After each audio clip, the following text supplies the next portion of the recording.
Hey everybody, well today I thought we'd talk about two terms that we use a lot, and you've heard Greg use them quite a bit on our weekly vlog, which is inflation and deflation and what those exactly mean. What inflation means is just prices going up. And the easiest way to think about this is stamps. In 1971, it cost 8 cents to mail a letter in the United States, just regular mail. Today it's 50 cents. And so that change in price is inflation. Now, there's two ways that you can get inflation. One way is where there's a lot of demand and a little supply and prices go up. Think about the housing crisis that we had a few years ago, where there was so much demand for houses.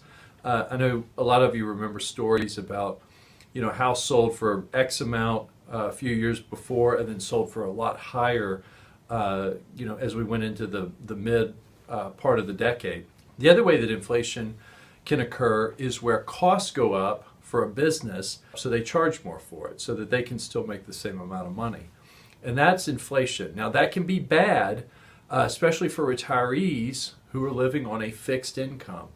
Generally speaking, bonds have the most trouble with inflation because they don't necessarily move up and they have a stated rate of return.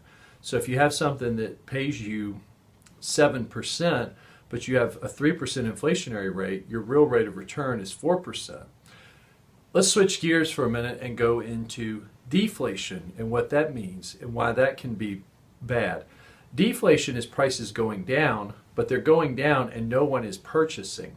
And what can happen is that you can get into a problem where prices continue to go down, no one's buying, so what do companies do when no one's buying their goods? They begin to lay people off.